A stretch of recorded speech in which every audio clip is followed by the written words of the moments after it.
This summer, 48 countries, 104 games, 3 host nations, and a format so different from anything you've seen before that even lifelong soccer fans are confused right now. World Cup just got a total makeover, and if you don't understand the new rules, you're going to watch your team get eliminated and have zero idea why. So let's fix that. In the next 4 minutes, I'll break down exactly how this thing works, including one sneaky little rule buried in the group stage that could decide the entire tournament before the knockouts even start.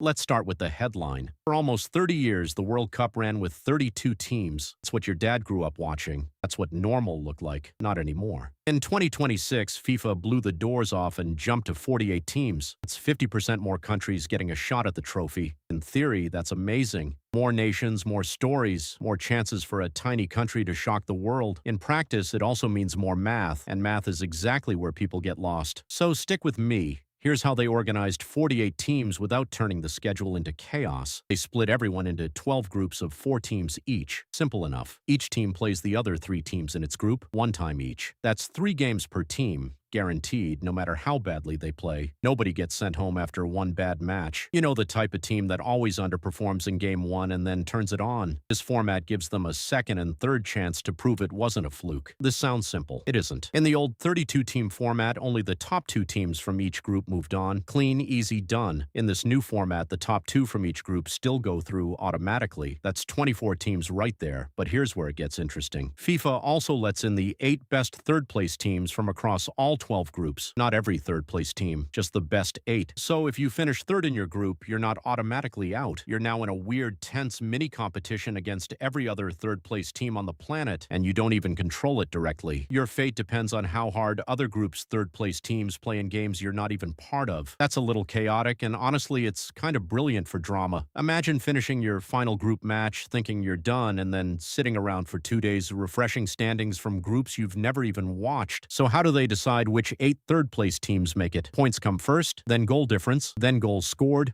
then a fair play ranking, which is basically who collected fewer yellow and red cards, and if it's still tied after all that, they draw lots. Yes, actual literal chance can decide who plays in the World Cup knockout rounds. That's either terrifying or hilarious depending on which team you support. Add it up. 24 automatic qualifiers, top 2 from each of the 12 groups, plus the 8 best third-place teams, gives you 32 teams moving into the knockout stage, which, funny enough, is the exact same number of teams the entire old World Cup used to have. So in a way, the group stage of 2026 is basically its own smaller World Cup to figure out who gets into the real one.